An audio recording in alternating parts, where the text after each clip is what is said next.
All right, good people, good people. Welcome. Happy just happy. Good evening, everybody. I am your boy Thousandaire Playboy, Old Man Logan.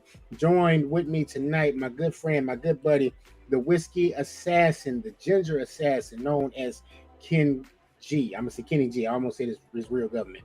Didn't want to put that out there for you, bro. But we're gonna go ahead and get into this episode, new episode of High Take Wrestling, episode 44 of our 10th season. And yeah, let me go ahead and get these intros out the way, man. KG, hold on one second. Talk to the people in 5, 4. It's the ginger whiskey assassin, the other KG. Hashtag y'all gotta chill.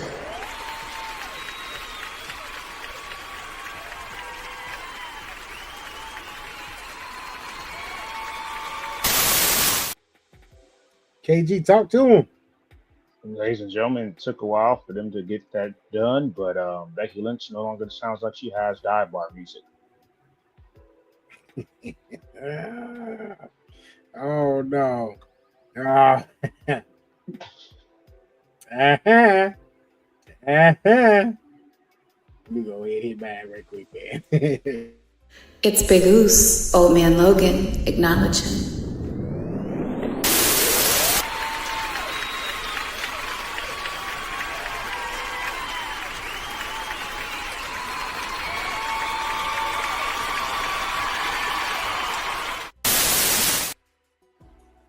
All right, y'all, got those intros out. We should be joined by our good brothers, No Chill with Phil and Will, aka Willie Uso, momentarily, you know. But for the meantime, in between time, I can't talk tonight. Jesus Christ.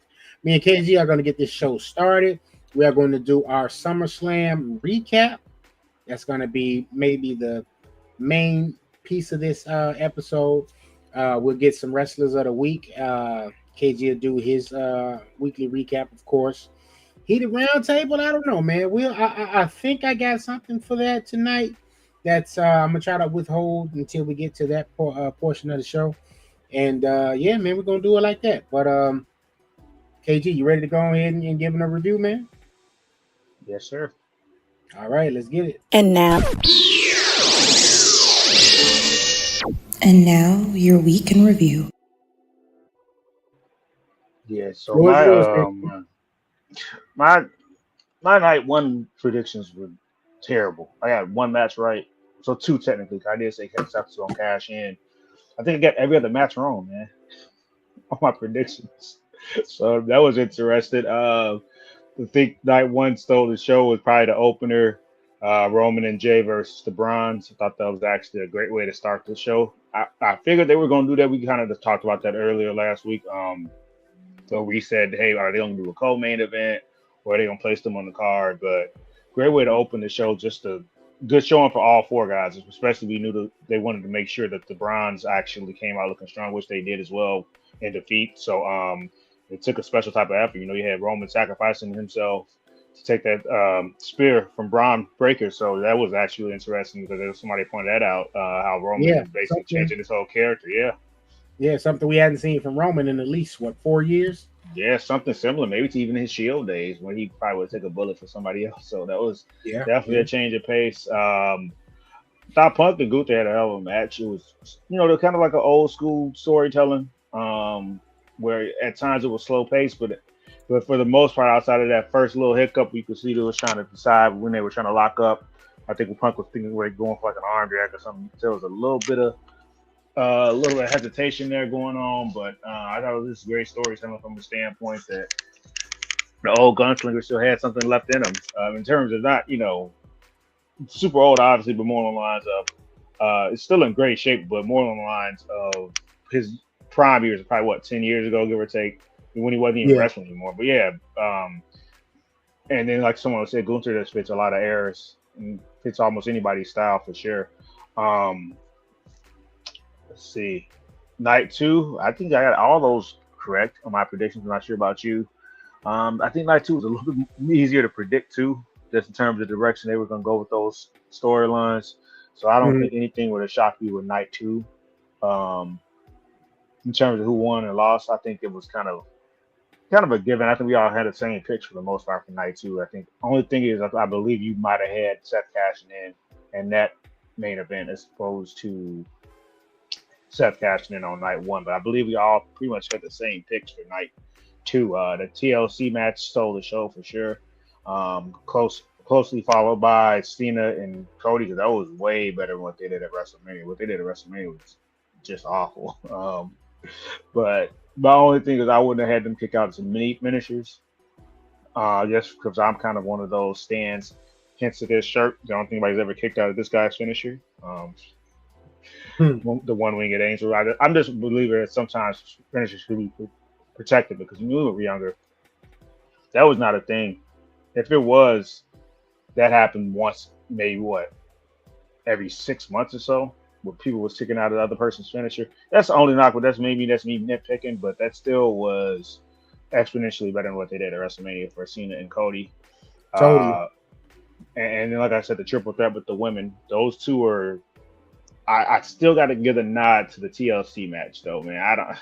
That was just a complete car wreck, but it looked like everybody came out healthy, and some of those spots is super dangerous. Like that Spanish Fly that happened with Dawkins and Axiom, but Yeah.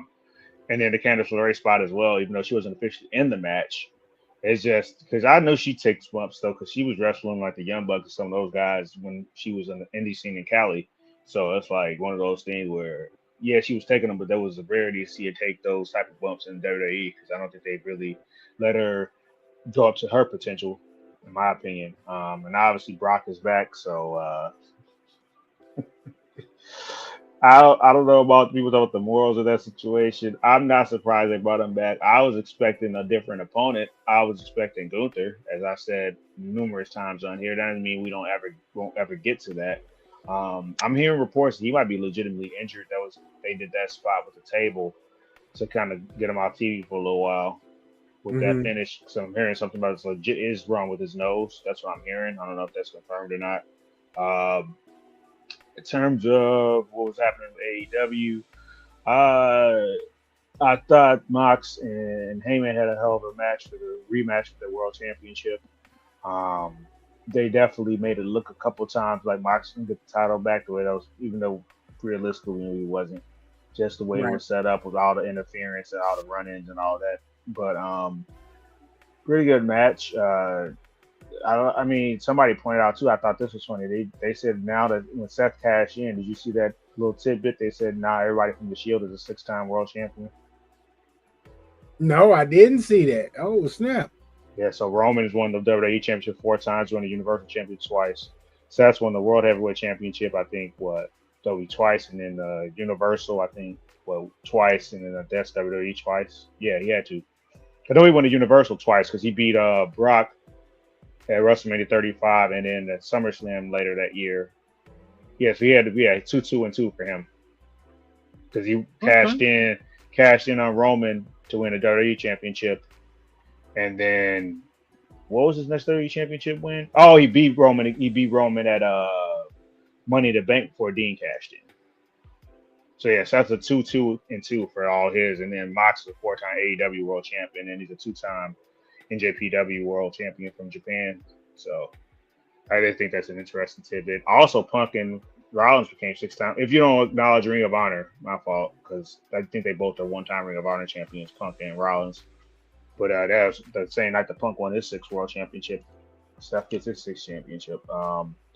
Interesting to see where they go with that. I didn't get a chance. I was watching like the last hour of Raw right now. But I did see that LA Knight got a World Championship match.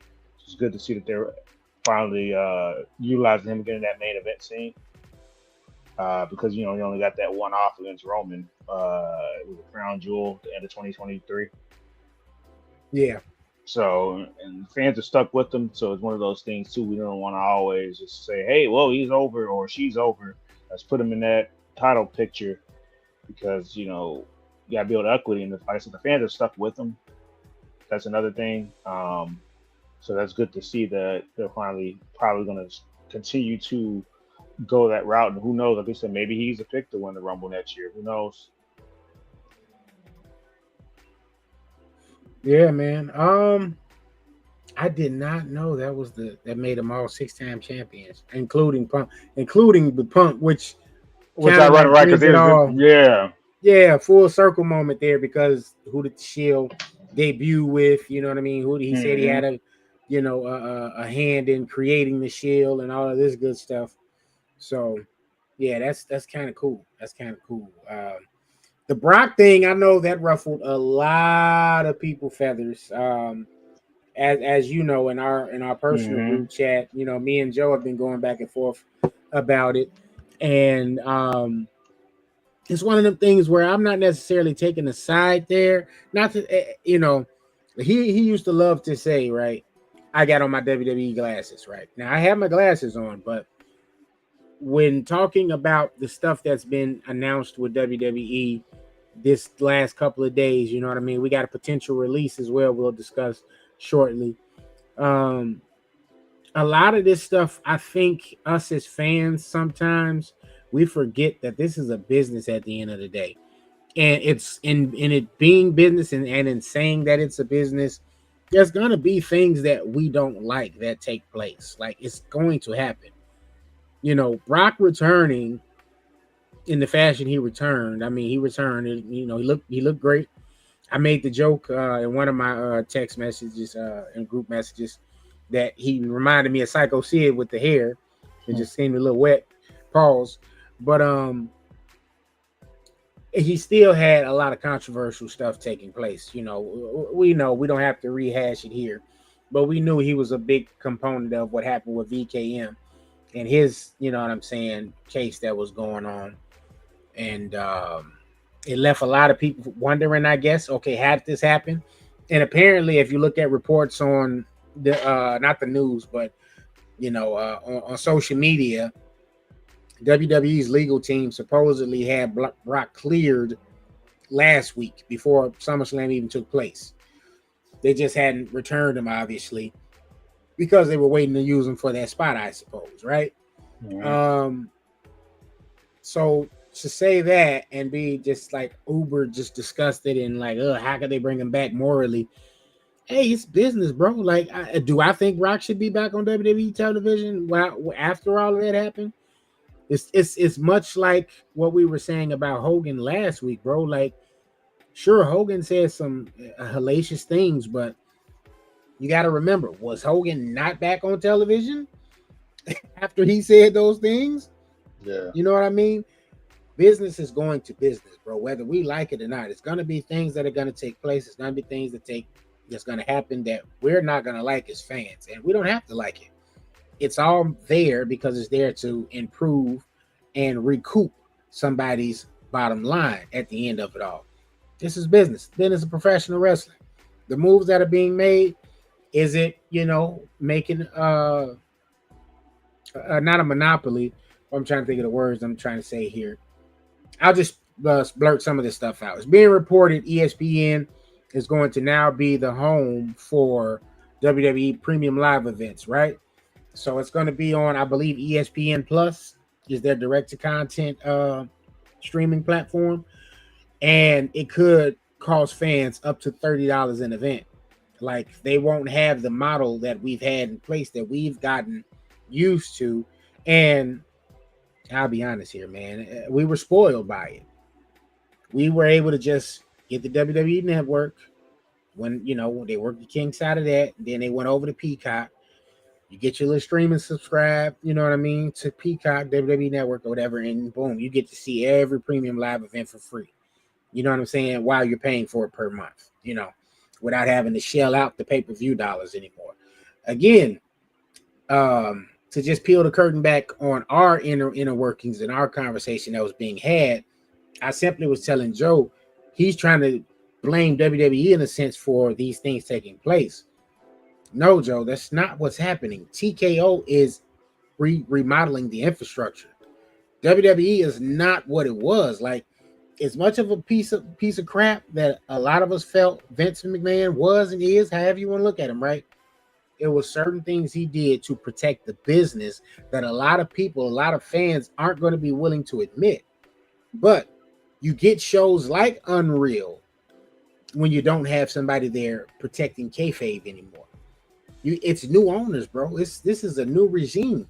They paid, billions of dollars to have this content on, ESPN. It's reported ESPN paid $1.6 billion for them to be the new home of WWE Premium Live events. You know what I mean? That's a lot of money. That's a lot of money right there, bro. And they're going to continue to try to do the business of making more and more and more money as best as they can. But much like the example I gave in our group chat, like what we have to understand as fans, man, is that you have a place, you have a company, you get the company to a point, you know what I'm saying? You sell that company. Now you may stay on that company and, you might be able to have some things going on. Devin, the tribal chief, what's going on, brother? What's going on? Salute.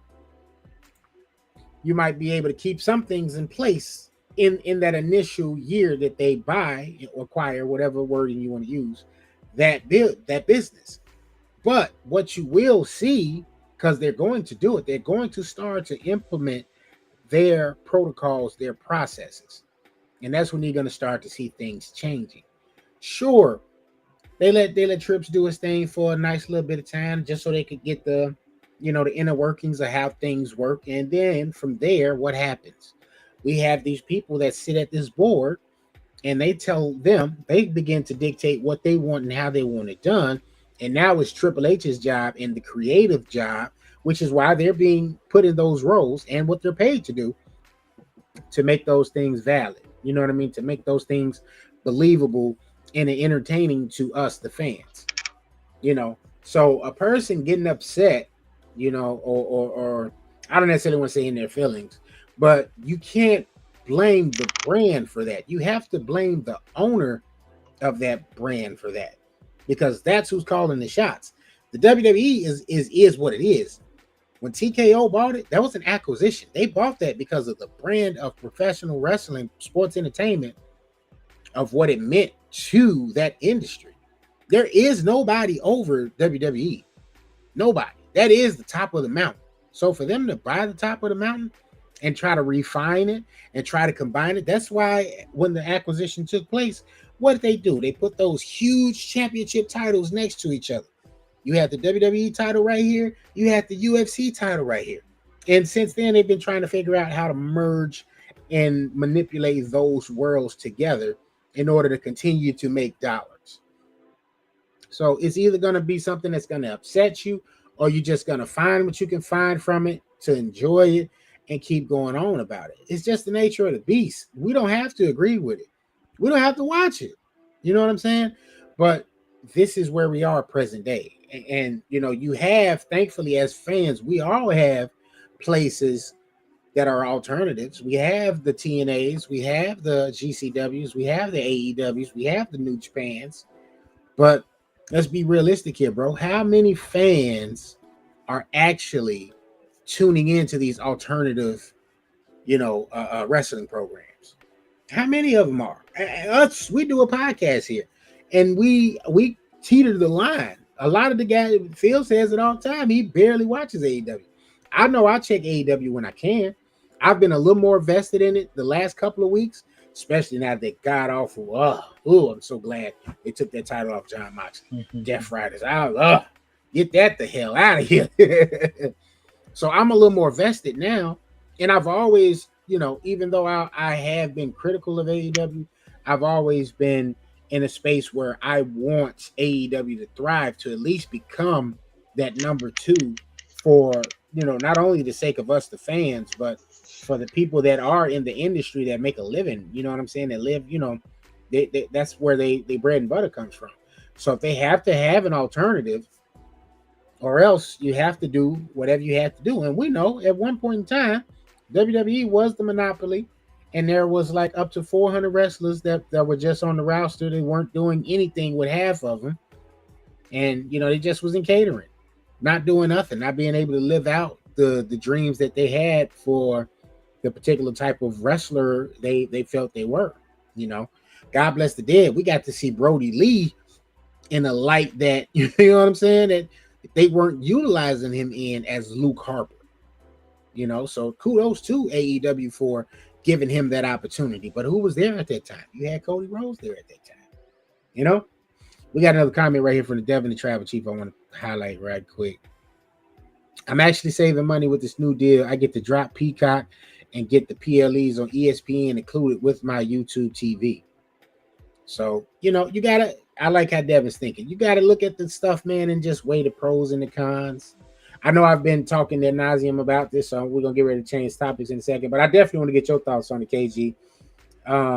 What do you think when you see these things, like these changes that are taking place in WWE, like the announcement of WWE Now on ESPN? At one point in time, ESPN was one of the people that were in the runnings of acquiring WWE, and it didn't go that way, obviously. But now we see they're still in the midst of, trying to be in business with WWE and are successfully about to do that, adding that content now to its home, you know what I'm saying, on ESPN Plus, and as Devin the Travel Chief just put me on, because I didn't even know that you'd be able to watch it through YouTube TV.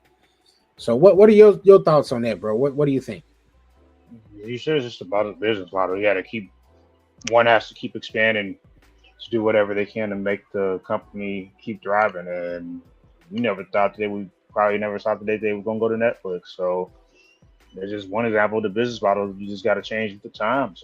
I can't be mad at it. Like you said, we have a choice as consumers. And if one wants to continue to just go, event by event, I mean, if they don't have the streaming options or whatever, I would just pick and choose one's events, maybe the big four, and just stick with that or something, because it's still price wise not bad. I mean, I had no problem with it. And as far as the Brock thing is concerned, just it might be more so of a moral thing on his part, because I don't know if he was still with Sable at the time. But as far as Vince's aspect, it seems like he was, based on what we were told, almost in a sense he's dangling a job over that woman's head, if she wasn't doing these type of favors. But I don't know if Brock even do that though. So that's what I'm saying. The Brock thing, he might just be a victim of the circumstance. So I can't even sit there and say something morally was wrong with Brock was doing, unless he was already married. And even then, I don't know what his personal life is behind closed doors. Because some of these women give their dudes a hall pass, and it might be vice versa. So I just think it was just bound for him to come back though, for sure, at some point. So I was just more so shocked that they went with the Cena route again. But I guess at the same time, if with this being his farewell tour, booking wise, it does make sense for him to have to encounter Brock, all the greatest hits. He already faced Orton again, Punk again. Those are arguably his three biggest rivals. To round out the top five, you probably have to throw Edge in there and maybe Triple H. But I mean, those are his like five biggest rivals. So not really. So it kind of makes sense that they would go that route eventually before Cena officially retires. So yeah, I completely agree with that. Let's give him kudos for this. We got a successful, because I'll be honest, bro. I thought we were gonna have some type of ruse where Cena was gonna continue to be heel Cena. He was just kind of pulling the wool over our eyes as fans, saying, "Oh, I'm back to I wasn't acting myself," blah blah blah. I'm like, he got Peacemaker coming out the end of this month. You know what I'm saying? The Peacemaker character is kind of like anti-hero-ish. He was heel, but now he's more of an anti-hero kind of deal. And I was just thinking, he's gonna pull a fast one on us all. And they successfully made Cena a face again. And I don't think that was a failure. And not to continue to address what Joe put out there, but I don't think it was a failure of or lack thereof of what to do with John Cena. I think it's just kind of came to the realization, hey, you know what? Fans aren't really buying into this heel thing. You know what I'm saying? Like he came out there. I mean, you kind of gave him a little edge. You put a little, put a little bit of Dr. Thugonomics back there out there for us as fans that knew him from that era. But the fans never truly bought into it. He never had like a stable or people around him to try to heal it up for him. They could have totally did that with like Grayson Waller and Austin Theory, and kind of made them kind of like how Edge had the Edge heads. They could have been like the C-Knights or whatever. You could have had them in jorts and the t-shirt, and helping them out, something, just to try to make the heel thing a little more believable. But like you've pointed out numerous times in numerous episodes, man, like this is his last hoorah. Like we don't want to boo the dude. Like we want to applaud him. We want to give him his flowers because for so long that guy carried the cross, he carried the flag, whatever you want to call it, for the company. Endless boos, cheers from the kids, Right. And now that he's at this moment where he's getting ready to go off into the sunset, everybody's kind of giving him his flowers. You know what I'm saying? So we didn't really want to boo him at that moment. So I actually applauded them, and I felt like that match we got SummerSlam. That's the match we should have got at WrestleMania. To get all the distractions out of the way. You know what I mean? This whole thing. But having Rock included on it, sure, that would have been cool. But that story angle didn't make sense whatsoever. I want your soul, like, huh? And then you bring Cena into it, who's just been Captain Babyface for the last 20 years. You know what I'm saying? And you try to put him into the mix. And while it seemed good on paper, the execution was poor. And then you have Travis Scott out there. That's just, hey, he probably just got a good check and didn't want to say no to a good check. Who's gonna say no to WWE check? Right. But the whole thing that makes sense too from the standpoint that Rock was literally one of the biggest hurdles for him to get the championship outside of Roman. So then now he wants Cody to be his champion. That didn't add up for one. Then all of a sudden he was praising Cody on the Raw first Netflix episode. That didn't make sense. The whole heel turn itself didn't make sense from a standpoint that they announced it was going to be seen as. Had they not did that, I think he would have actually been able to pull the heel turn off. I think that's the biggest reason why it didn't go over well.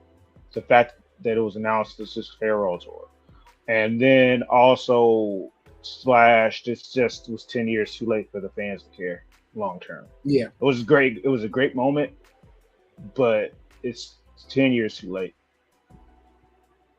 That's all. Agreed. Would it have been nice to have seen that maybe a little sooner? Absolutely. He would have probably got a chance to really cook as a heel. But saying, hey, this is, like you said, man, we in every town. Phoenix, I got on Phoenix colors. We in Philly, I got on Philly colors. Like, you know what I mean? Like, it's right. It's the kids not gonna buy it anymore either at that point, right? Yeah.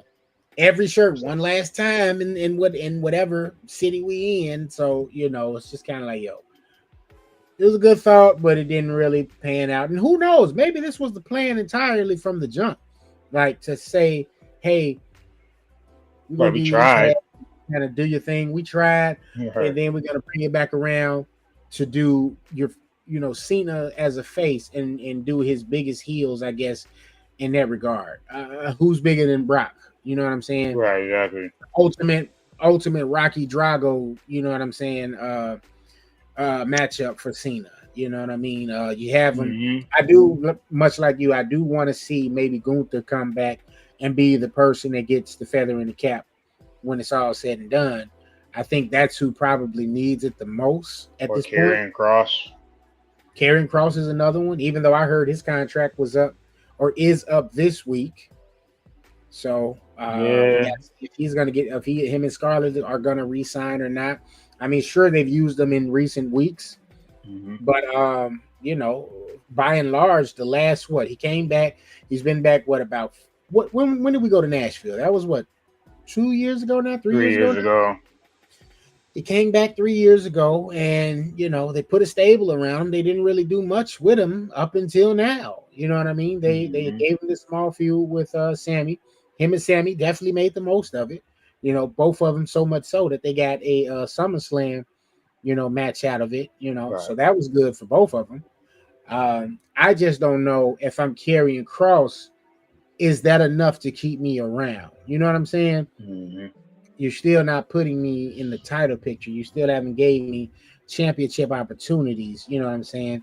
They pushed him to the moon in NXT. You know what I mean? He was a badass. He was a brute. And we saw the guy in person. He's a huge dude in person. Like, I don't know if it translates. It doesn't necessarily translate that way on television, but he was a big guy when we seen him in person. Yeah, for sure. You know, so whatever he does, him and Scarlett, I do hope that the next go round is, the next chapter, the next phase of their career, he gets put into the positioning that he deserves.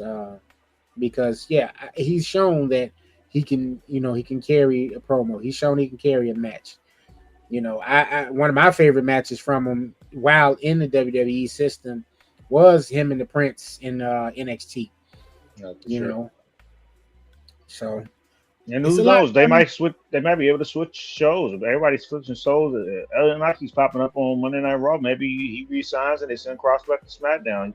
They definitely need some more heels. We've seen the Logan thing. They could put Drew in that space again, where he gets a main event push because they've yet to do a full on feud for him and Cody.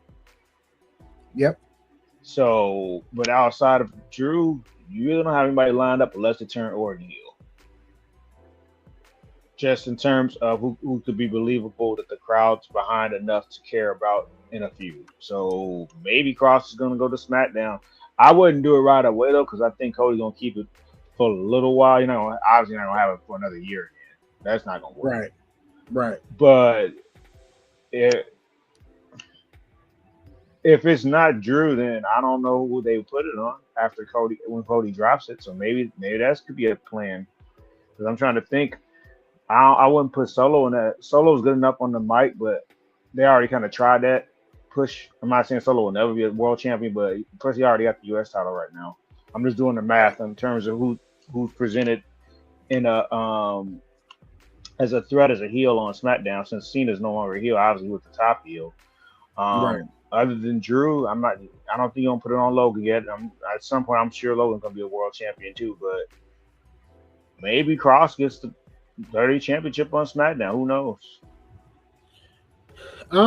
Do you think Cody carries the title into WrestleMania? Nah, they can't do that again. Not as a baby face. That's too much. That's because he had it for over a year, and Mm-hmm. then he when he dropped it for 4 months, not even 4 months, about 3.5. Because WrestleMania was the middle of April or the beginning of Right. August. So Right. nah, I can't. He'll probably drop it by sometime around Survivor Series. Okay. Because Because that's when gonna he be another won, big venue too in San Diego at Petco Park, so that'd be a good time to drop it. So at a big event. that's a good point. That's a good point. Because when he won on SummerSlam, I was sitting there. I was wondering exactly what you said, and it's still room. It's still months to go. Where we can have a storyline where a face can turn heel or whatever and be the one that Yeah. faces. In like a turn of events kind of thing. Because I'm like, I know I've said it before. I'll say it again. LA Knight's there, dude. Like it's just we're just waiting on him to pull the trigger, in terms of giving him that opportunity. When you see LA Knight in a promo with the Seth Rollins, right? When you see him doing a promo with the CM Punk, with the Cody, with the Roman, he fits in that mold. You know what I'm saying? Like it's a certain presentation when I look at champions, and I when you look at him, you see champion. He has it written all over him. I know he's been champion everywhere else, but I'm just saying as far as him getting the opportunity in WWE, I'm Right. wondering when they're going to pull that trigger with him. And will that be someone that they maybe utilize, but maybe turn him back heel? Because he's one of those guys. I think he's gonna be in a space like Seth is, where he could be a full-on heel, but the crowd is gonna just be behind. But at this point, fans just cheer for who they want to cheer for. Well, yeah, for sure.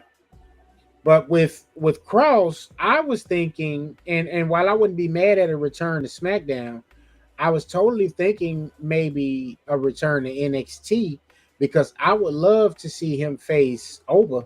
I think Oba could be somebody where Cross would be a very formidable opponent for him, and he's somebody who's battle tested on both Raw and SmackDown. So you get the opportunity to see Oba against a guy from the main roster. You know what I'm saying? Coming down there, and now we're getting to see Oba versus one of those guys from the main roster. Now we know what to look forward to when Oba, gets called up to either Raw or SmackDown. You know what I'm saying? Yeah. So I was thinking that to kind of like reboot him, depending on if he stays or not. Not that he needs a reboot. I just think we need to see someone of his stature for Oba next, or for Trick. You know, because hell, I wouldn't be mad if Cross comes down there and takes the TNA title off of Trick. You know? If he stays, I'm sure they're going to do something with him. It's just going to be a matter of time. It wouldn't fit on unless he's putting that Bray Wyatt tweener space. Then then at least the possibilities are more open ended than it is if you keep him in a heel spot, because obviously Seth and his stable on Raw, that's not going to work out anytime soon, probably, because Seth probably going to keep that to. I think Seth can keep it to Mania, honestly. Yeah, I can see that. So, that's why I was just throwing SmackDown out there. I think he'll probably end up on SmackDown more than likely if he does re-sign with the company. And I don't think they need to even have a rhyme or reason, because Roman, there was never even a draft. Roman he was exclusive to SmackDown when he dropped the title to Cody. Yeah. He went back to SmackDown to feud to finish that Bloodline storyline. But then when Mania season came around, it stemmed from the Royal Rumble, and all of a sudden Roman's on Raw. Yeah. So I think you could definitely see some pieces move. And like I said, I think the only people that should be exclusive to their brands are the mid-card champions. Other than that, I don't think people should be exclusive to one brand. Or if you're in the tag team, my fault, then maybe. Oh, no. If you're in a tag team, I think you should be able to appear on both shows. That would help the division out. We already said that last week. Yeah. But unless you're like the IC champion or US champion, I don't think you should be, and that's the men and women, I don't think you should be exclusive to one brand. And that's not to say they need to be on the show. That's not to say that maybe one week they are on Raw and SmackDown, but the next week maybe they just on one show. Yeah. But I don't think they should be pigeonholed to be on one show, because it gives them more stuff to do storyline wise. Because right now, LA Knight wouldn't be doing nothing on SmackDown. That's what's kind of cool that they are doing that with him. Yeah. Let me go ahead. I was just getting ready to add this guy, but there he is. Hold on one second, brother. I got you.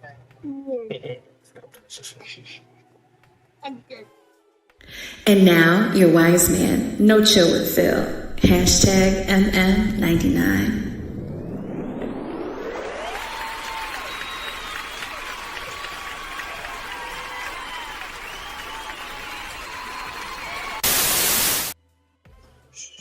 Let me do my intro. Ladies and gentlemen, boys and girls, children of all ages, my name is Phil Myers Sr., a.k.a. Can't Knock It the Great with No Chill with Phil, the voice of violence, the practicing of polygamist, Eminem, the minister of madness and mayhem, Captain Medium Meat, the two-time child support slayer in the greater state of Illinois. As always, Hey, man, be quiet. As always, I am joined with my right-hand man, the main eventer.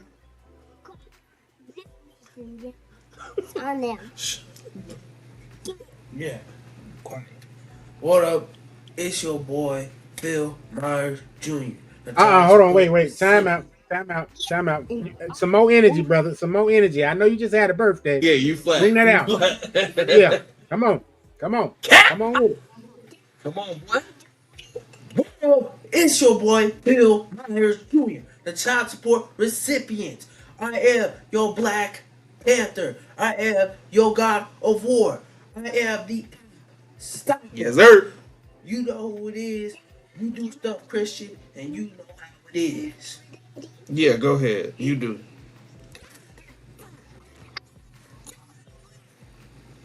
And you can't teach that. That was it. Yeah. Say, I'm Miles.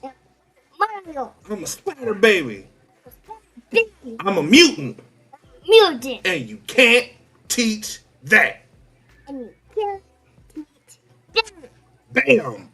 Damn. Boom. Woo. Kablooey. Kapow. Yeah. What's up, y'all? Pardon the late start. But yeah, my bad. Work been kicking my ass. It's my only day off. I had to get some sleep. Yeah, we just in there, man. We've been talking about SummerSlam. I'm gonna get your thoughts in a second. KG had asked me earlier what my picks were. I didn't remember them offhand, KG, but I did have them in a group chat. So I picked Raquel and Roxanne. Unfortunately, I did pick Logan and Drew to win. I did pick Naomi to win. I did pick Dominic to win. I picked Tiffany to win. I picked Cena to win. Unfortunately, I picked Punk to win. Cross. I thought Solo would retain. I thought Wyatt 6 would win. That tag match was insane. I loved it. And I had Braun and Bronson and Becky as my winners. Unfortunately, we know Braun and Bronson didn't win. Well, yeah, like I said, I had night 2. All of them were correct. Night 1, I think I got one match. No, 2 matches right. Like I said, I had Seth cashing in on Punk. So yeah, that's the only 2 matches I think I got right on night 1. So that was kind of wild. I just figured that they wanted to make that stable look as formidable as possible. So that's why I thought that the Browns were going to go with for sure. Though. Yeah. So I had a feeling Seth was going to cash in. I had a feeling Seth wasn't hurt. That is funny how they did that, though. I thought he was genuinely hurt. I thought he was genuinely out. When it first happened, I did. And then I started doing the math. And if it was a legit injury, they would have announced something by now. You know what I mean? They wouldn't have. Because it takes what? But 2 they days? did, because even Triple H was like, yeah, he'll be out for a while. Oh, yeah. You remember that? But I do, but then they also didn't give an actual, you know what I mean? Like, they did that part, but then they didn't say, like, an actual time frame. Usually they got some type of time frame, like 6 to 9 months, 3 to 6 to 9, 9 to 12 months. Yeah, they kept the time very vague. But they was like, yeah, he'll be out of action for a while. And when they allowed him to keep the briefcase as well, like if he was truly injured, they'd have had a briefcase match, for somebody else to become the new Mr. Money in the Bank. Yeah, I will say this: SummerSlam Night 2 is what WrestleMania Night 2 should have been. Yeah, for sure. Night 2 was a lot better. I think Night 2 was better than Night 1 overall. Not just because my picks was wrong, but just match wise, quality wise, outside of the Roman and Jay versus the Bronze, and then yeah, everyone. I got every one of my picks right. Yeah, that Night 1 was kind of lackluster, man. I like both. I mean, it was watchable, but it just Night 2 just had 3 matches that just blew everything out of Night 1 out of the water, though. With the Naomi, Rhea, and Io, and the tag title match, the TLC match, and then this we were saying that Cena and Cody was, a lot better than WrestleMania. So I would say that. So much better. Yeah. Cena busting out the cold red. Hey, bro, I was happy he did that, bro. I'm glad to see the Cena heel run in. Because it just wasn't it. It was a hell of a send-off of him passing the torch to Cody. I mean, mad respect. Brock coming back was a shocker. Didn't expect that. Even though I got all of my picks right, I'm enjoying the ride. I am really enjoying the ride. I like what they got cooking over here.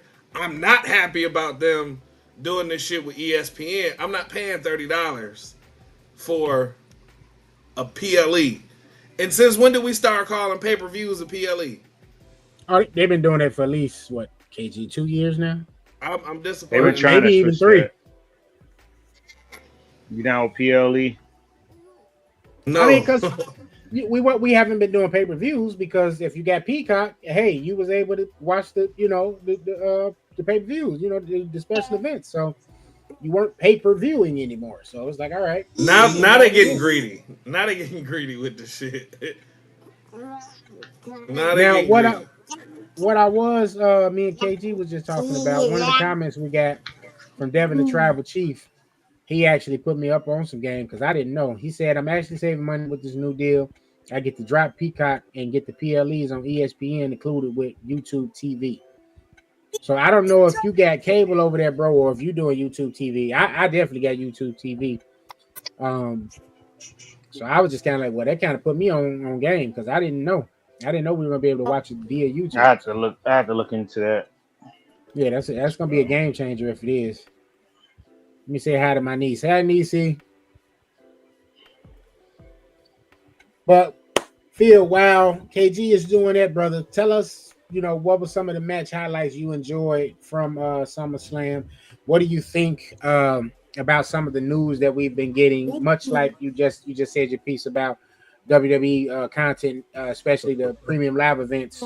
Now going to be shown on ESPN. Like, what do you think about some of the business that's been taking place versus, us as fans, what we've been used to and where we're obviously going in a different direction, with the company? Okay, SummerSlam. I enjoyed the shit out of SummerSlam. I really did, man.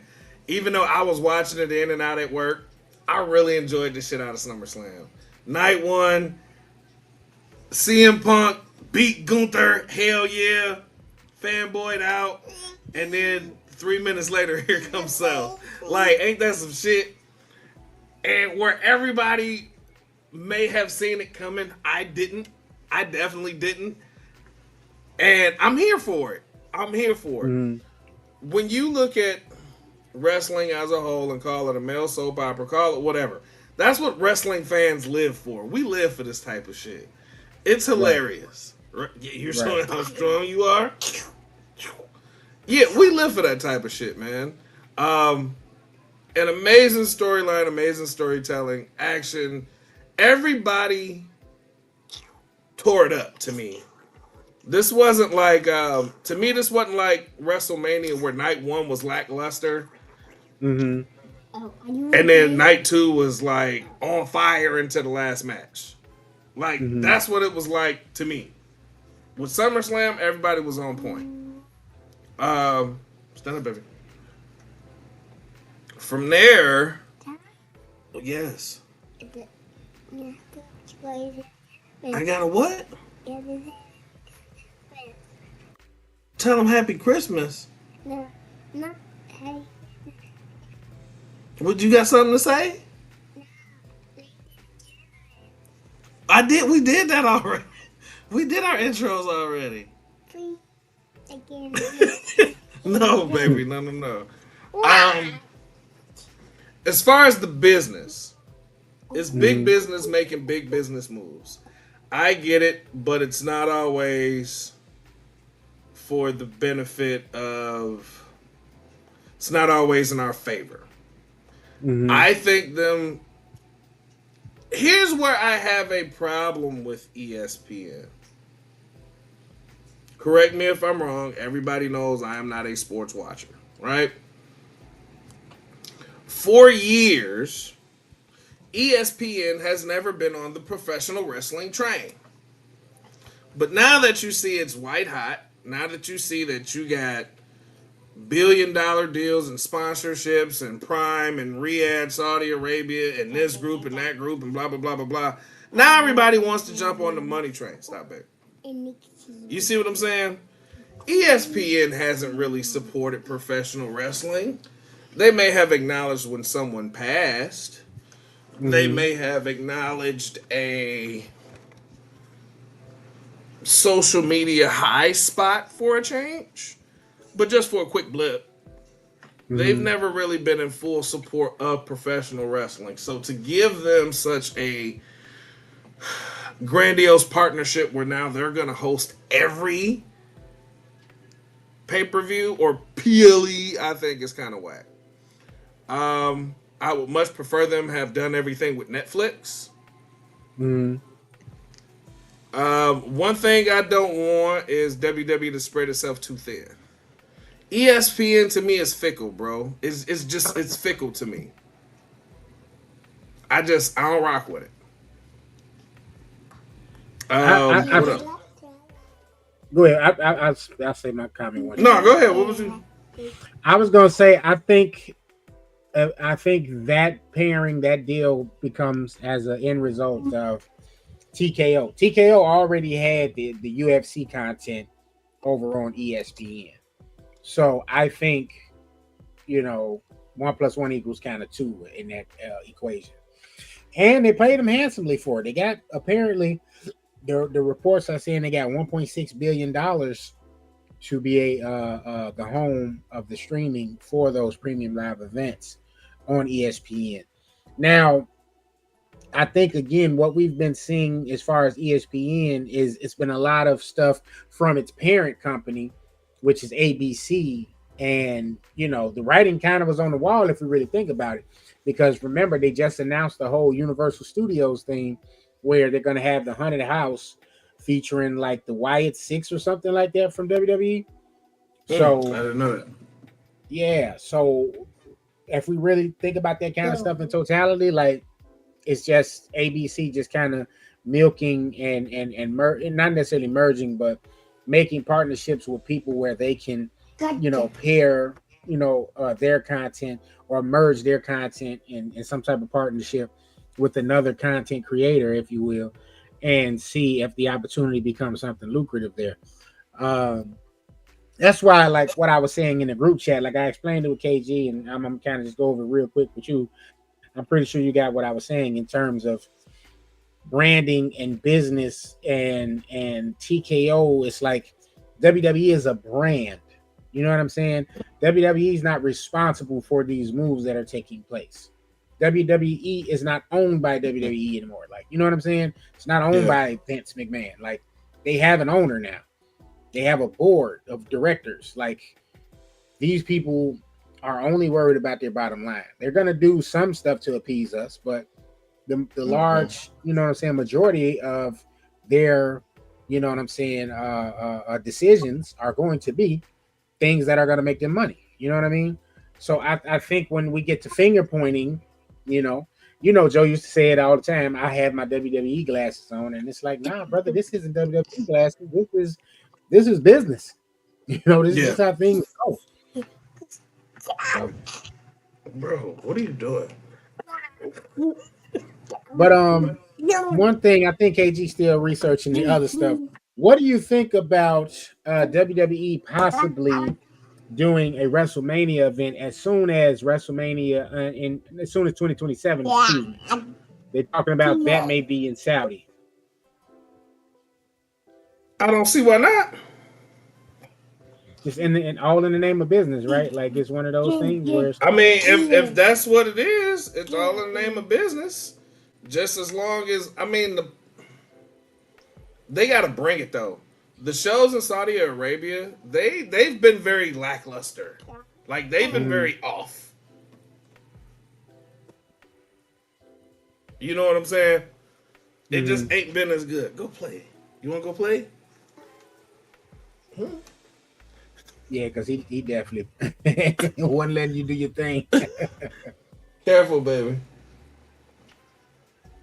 Yeah, it seemed like the last few shows in Saudi was just kind of lackluster. Like they was frogs life, huh? Like they didn't bring it to me. To me, they didn't bring it.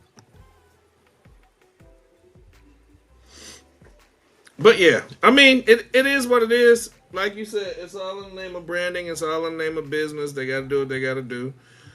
I mean, sure. Yeah. Okay.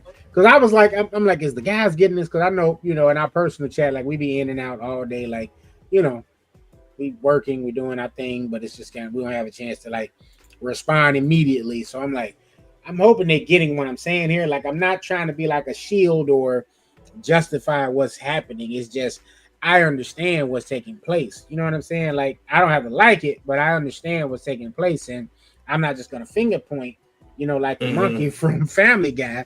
And I'm like, I know who's really to blame.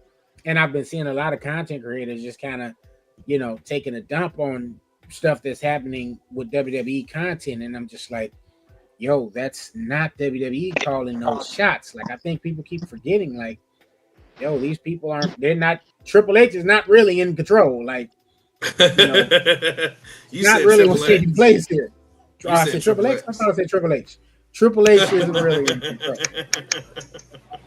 That's because I was thinking about you, buddy, on Hot Take. You on Hot Take After Dark. Hot Take After Dark will be live and direct tonight. You Make something sure you else. You tune something in. else.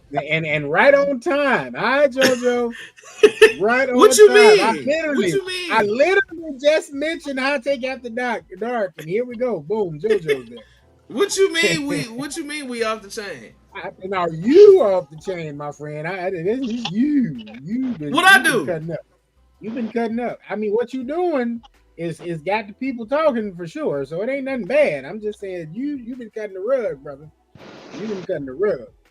KG, when you gonna be on Hot Take After Dark, bro? Got money for it. Huh? My headphones cutting up, JBLs. And No, bro. When you gonna be on Hot Take After Dark? When I get some white women on the show? That's what we're going with tonight. I'm asking, bro. When you gonna do Hot Take After? When you gonna join Hot Take After Dark? Let's see. I'll pop in at some point. Cause, bro, if it ain't snowing, I ain't going. I know you are the same mindset. If it ain't snowing, I ain't going. Oh, and real quick, sidebar, I do want to talk about this on this show, and then we can talk about it later on Hot Take After Dark. Have y'all seen the Sinners porno yet? No. Oh, y'all are missing out. Y'all are missing out, bro. That's one of the better. Why am I not surprised though? That's one of the better pornos I have seen in 2025, bro. Yeah. Yes. I'll ask you this. In 2025, is there such thing as porn stars? Only content creators. Like there's no Pinkies, there's no Roxy Reynolds, there's no Cherokees. Like you don't have any of that in 2025. It's just, so I ain't saying there's some nasty girls out there, because there's definitely some nasty girls out there, but like you said, content creators. Mm-hmm. Yeah, you know what? Oh, she ain't you seen talking about porn. She saw what she heard you. Oh, yeah, dude, when I tell y'all, and we'll talk about this more tonight. I don't want to upset KG, but I personally like a little content with my porn. I don't want just like, man, I want a storyline. And this, bro, and the Sinners porno is one of the best porn storylines I have ever seen in my life. And I'm so happy I was able to be a part of it. If y'all want to see it, it's on xnxx.com. Just type in Sinners. Wow. KG, what's your thoughts, man, on the possibility? Bro, look at his face. KG face. That's why I'm trying to get it back to wrestling. We'll try to get back to wrestling. My bad, What's your I'm thoughts, sorry. KG, on WrestleMania The Sinners? No, WrestleMania possibly in Saudi. What do you think about that? What's your thoughts? And now, WWE and Saudi Arabia present Blood Money 2027. Bro, that would be fucked up. That would be. All jokes. All jokes aside, WWE draws so many outside fans to those WrestleManias. People are gonna go. They're gonna fill the stadium either way, whether it be local people or people from all over the world, as it always is in the first place. I mean, you see your regulars in the front row a lot of WrestleManias. Y'all hear me? Who playing music? Nobody. I know not you. Nah, me either. It's just a fan on. It's music playing. It's always music playing in the It background. ain't. Yeah, I think so. Yeah, it's always music playing in the background. Yeah, I just feel like WrestleMania is such a spectacle. It's really not gonna matter. People are gonna show up either way. It's unusual. Yeah. But I can't see a scenario where they don't sell enough tickets, where they don't be a sellout, because yeah, there's gonna be some people on the fence. Obviously, gonna be afraid to go over there. But it's also like, people have to realize too, like when WrestleMania is in America, as it always is. Says some of the international fans, I venture to guess, because they always say how many different countries are represented at WrestleMania. They say that every year. Yeah. So they'll be fine. Obviously, we won't be going over there because I don't know if the Prince will mess with us. No, we'll be definitely in the comforts of our own homes. The only person the Prince wanted from the Chicago area, they got him. They wanted the punk from Chicago. But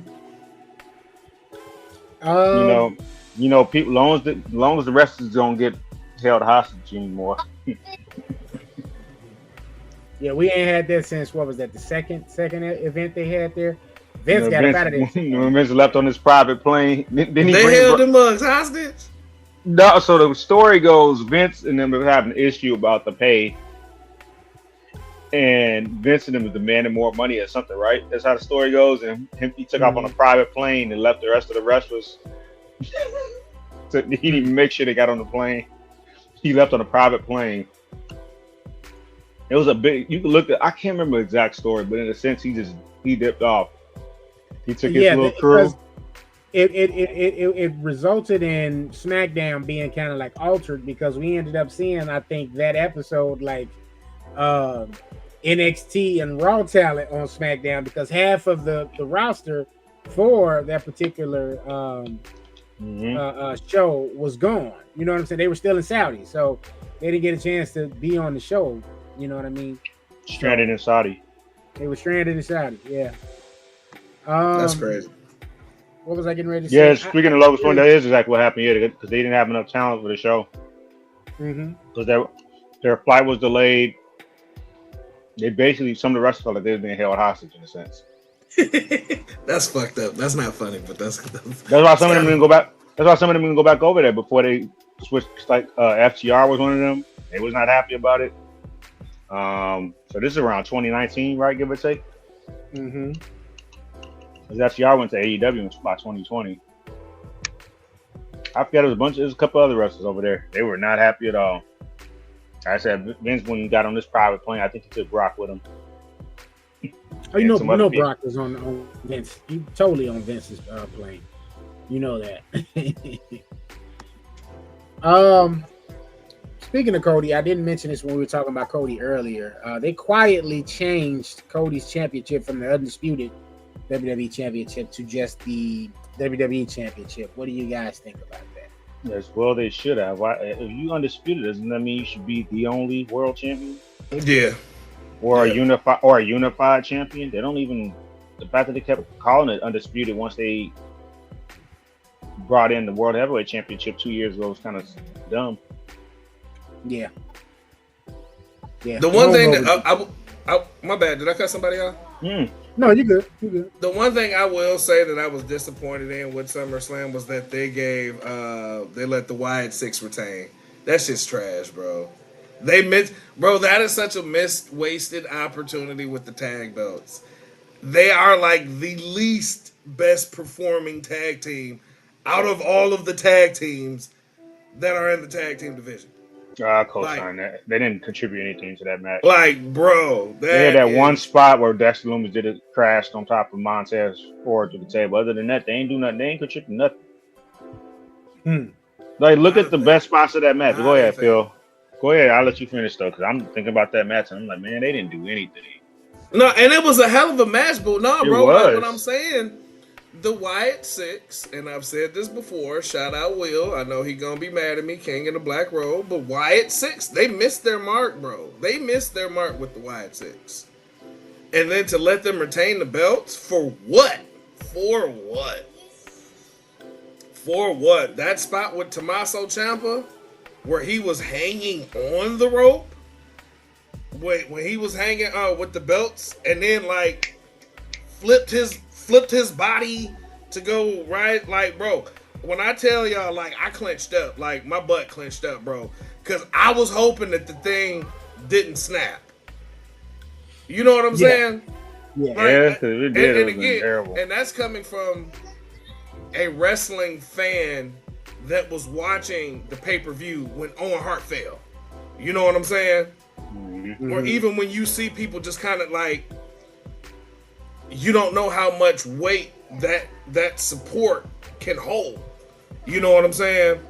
So, like, bro, like, whew, I'd have been happy with DIY. I'd have been happy with anybody taking it after that spot, except for the Wyatt Six. Again, they've missed their mark. They missed their mark. I'm not saying they shouldn't get pushed, but I don't know, something missing about that group. I can't put my finger on it. Like we got no explanation why they attacked Chad Gable. Well, no, they did kind of explain that. They ain't explain why they attacked Gunther. Because remember when they first debuted, Gunther was one of the people that was backstage bloody. Mm-hmm. Just laid out. They ain't explain anything about why they attacked Gunther. They didn't even And acknowledge. and you're right, bro. And they had when they were getting that push, that was their time. Even when it kind of fell off and came back because they did the Bray Wyatt documentary and all that good stuff, great, yes. Y'all should have pushed them to the masses. Y'all should have pushed them to the point to where old girl even popped up on the Pat McAfee show to drop off the videotape. Y'all remember all that? Yeah, the shit was dope. And then they did nothing with it. Let me tell you what else they failed with them. I understand she betrayed Bray to a degree, but people betray people all the time. There was already a written-in storyline with Alexa be a part of that stable. I understand she couldn't be at the time because she was pregnant, but they could have did little quirky ways where they just had somebody without their face or their actual identity being revealed. Alexa Bliss had a baby? Yeah. Oh man, shout out to the baby daddy. Shout out. Yeah, she posted something her daughter was at SummerSlam. For that dude. I want to shake She his hand. She had gotten pregnant. She had gotten pregnant around the same time as Becky, didn't she? Or was it a little bit after? A little bit after. It had to be after because she was at WrestleMania 37 when she had turned on Bray. Yeah. So even if she was pregnant, she could have been pregnant then because she didn't do nothing physical. But she wouldn't. It wasn't the same time because Becky got pregnant like right after WrestleMania 36. Yeah. Is it me or is Becky Lynch starting to look like the lead singer from Simply Red? Wow. I don't get the reference, but I trust it was pretty funny, and I trust that you. You don't remember the song? I'll keep holding on. I don't know. I remember the song, but I don't remember the singer. I was gonna say I know he got to know the song, but a lot of people don't know how the main singer of Simply Red. Just give yourself a chance, KG, to Google just Simply Red the group, and you'll see who the main singer, how he looks. Okay. That's all I have to say. What, boy? One of my favorite songs of all time. Yeah. Huh? I'm trying to think. Was it anything else? So according to reports, Austin Theory has been removed from the roster on WWE on their active roster people list. What y'all got any thoughts on that? Well, they said They said Gunther and Miz removed WWE tags from their Twitter accounts or their X accounts. So, and Gunther got the title like right after that. Like he beat Jay for the title right after that. Yeah. So I don't know. Well, I if didn't he was think Gunther was going anywhere. Yeah. No, I didn't think he was released, but they were talking about people removing tags and stuff from there. I don't know. Mhm. I think they might just be doing that. You said he got removed from the active roster, but he's also legit injured, I think. Yeah, he was. They were saying he was removed from the WWE roster. Like, so on the website, he's not even on there. No. But yeah. Unless they're trying to make it like an actual sport. I didn't see nothing yet.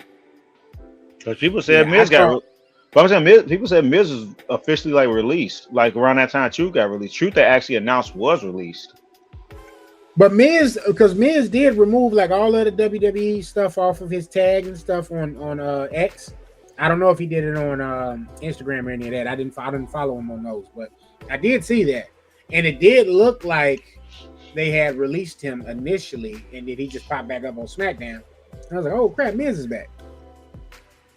But yeah, according to Rhodes Kate Coda Era on Twitter, it says Austin Theory has been removed from the company's internal roster.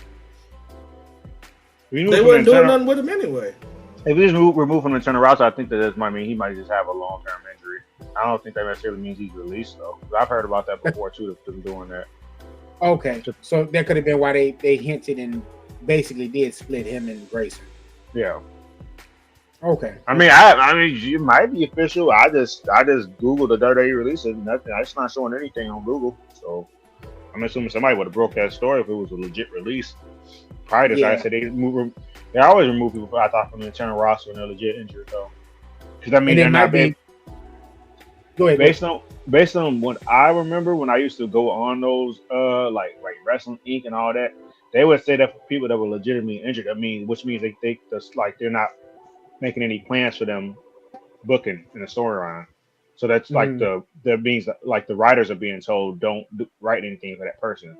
That's why I think remove from the internal roster means. I believe that's what it still means. That's what I remember years ago, like 6-7 years ago. I used to read on Wrestling Inc. when they said somebody's legit injured. But that means the writers are not supposed to put anything in a storyline about that person or don't even plan anything for them. Got it. Okay. Because I was like, all right, well, maybe that's why they didn't do anything. Because I was one of those people that thought they were going to get a fourth member to Seth Stable, and he would be like a surefire, being that he was part of a stable with Seth before. Just would have made sense. If they had anybody else, it might be somebody from like maybe NXT that's going to get ready to call it up. Like I could see them adding like an Ethan Page or something. Like you had kind of said that was a possibility. I could see them doing that. Yeah. I mean, he could. I could definitely still kind of see that, especially now that they're obviously going to go into a CM Punk, Seth Rollins, maybe a Clash in Paris. Yeah. Now here's something. Yeah, but heated roundtable, but something to discuss to throw out there. Would you bring back the Cruiserweight Championship?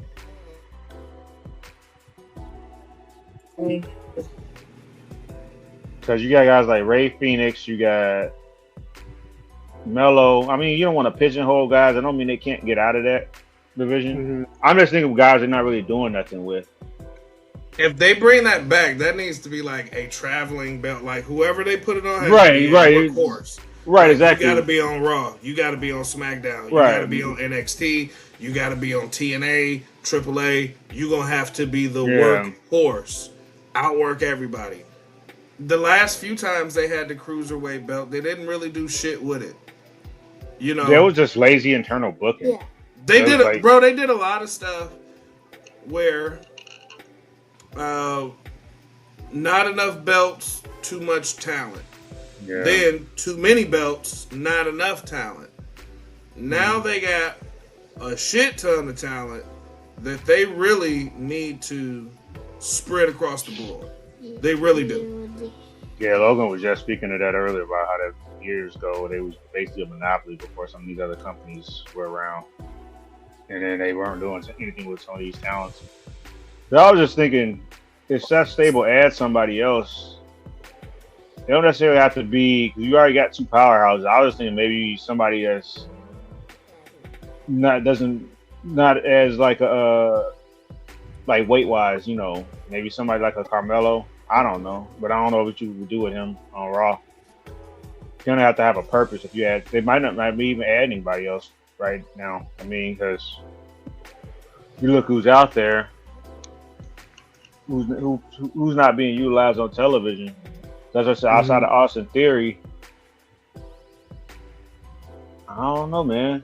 I don't really see anybody else. You don't want to add it because eventually I'm assuming that they're gonna get the tag titles, the bronze.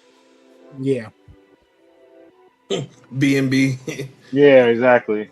That's why I just gotta call them that, Bronson and Braun. Like, just kind of shorten it up. The bronze. Honestly, now with again, they have a big pool of talent. Smarten up, move some pieces. I hate to sound not even that I'm trying to come across controversial. Okay, Los Garza's got their tag belts.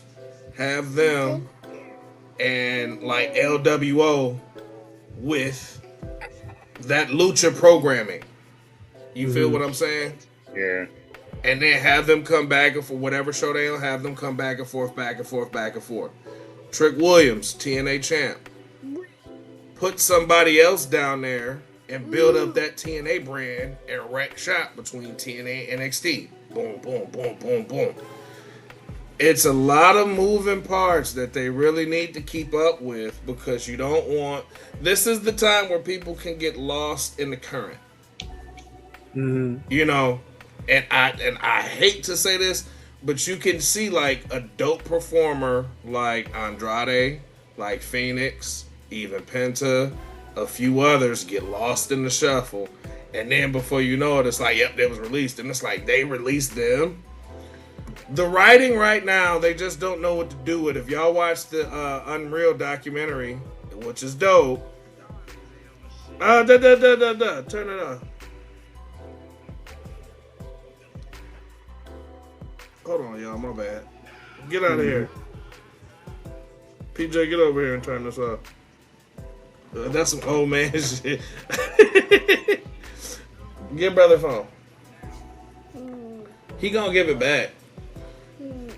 But what was I saying? This is one of them things where You talking about the Unreal documentary? Yeah. They have writing and they'll cater writing to a particular talent, a few particular talents, and then forget about everybody else. Case in point with R-Truth. You know what I'm saying? Mm-hmm. I'm driving now, and that shit was hot, and now what? Right. So it's one of them things to where if they need to pull the trigger on some stuff and go crazy. It ain't like y'all ain't got the money to do it. You know what I'm saying? Hell, did y'all hear that pop for Dominic Mysterio? Did you hear that pop for Penta? Like, come on, y'all. I mean, speaking of the cross branding you were just talking about, yeah, Dominic should totally be popping up on AAA. Like he is. He's supposed to. He's AAA Mania. He got a title. Yeah, he got the world title match. Nice. But y'all, I am gonna pop out because I gotta get ready for Hot Take After Dark in a couple minutes or whenever we finish. I was getting ready to wrap up anyway because I know I was looking at the time, brother. I know. Never mind then. Go ahead then, bro. Yeah, I think we just covered the gist of it because we didn't want to miss out. Because I think we took a little bit of hiatus. We weren't able to do a WrestleMania recap, so we just definitely want to get that content out there. Because I was more satisfied with SummerSlam overall, period, but especially night 2, like I said, than I was at WrestleMania 41. If they hope they don't got a sour taste in their mouth and go back to the same city. That's trash. We're gonna go back to Vegas. A minute. Wait a minute. Wait. First of all, you're not gonna speed past that like you didn't just say what you just said. Wait a minute. Just gonna go back. I will say this. They for them to break contract with New Orleans to go back to Vegas, they had to make some serious bread.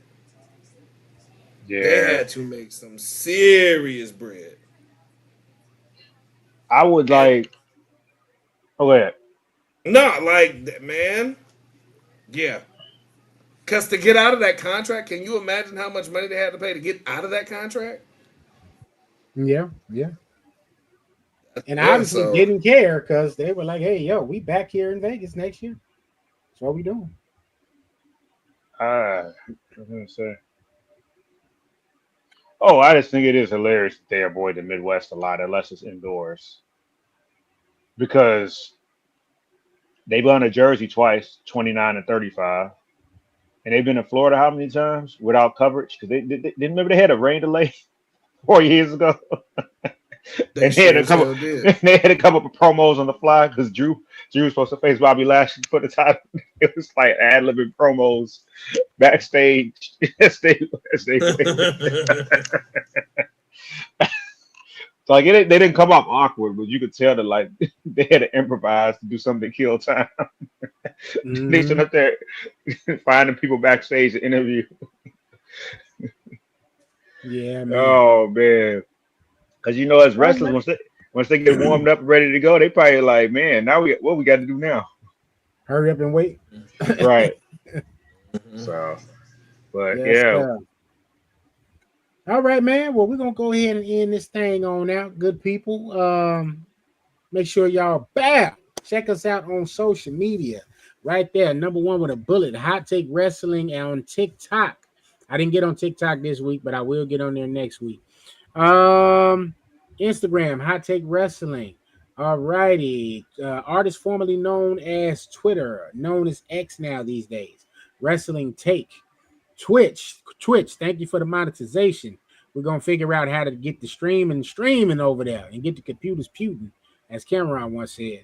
And of course, you can always watch us and like, share, and subscribe, and help us get this page, especially the monetization, the YouTube channel at NMG TV. All right, so as our good brother, the wise man, said, he has to get ready for Hot Take After Dark, y'all. So y'all make sure y'all check him and Miss JoJo out. Hey, JoJo. All right. And let me see. Let me try to set my man's up for success here before I go ahead and play the outro.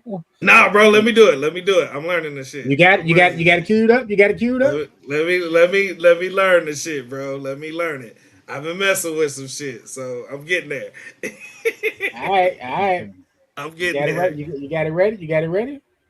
No. We gonna finish this and I'm gonna set everything up. Oh, okay. I'm just saying. All Hot right. take. Hot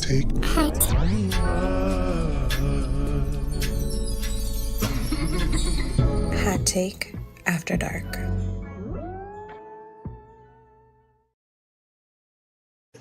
So, good people.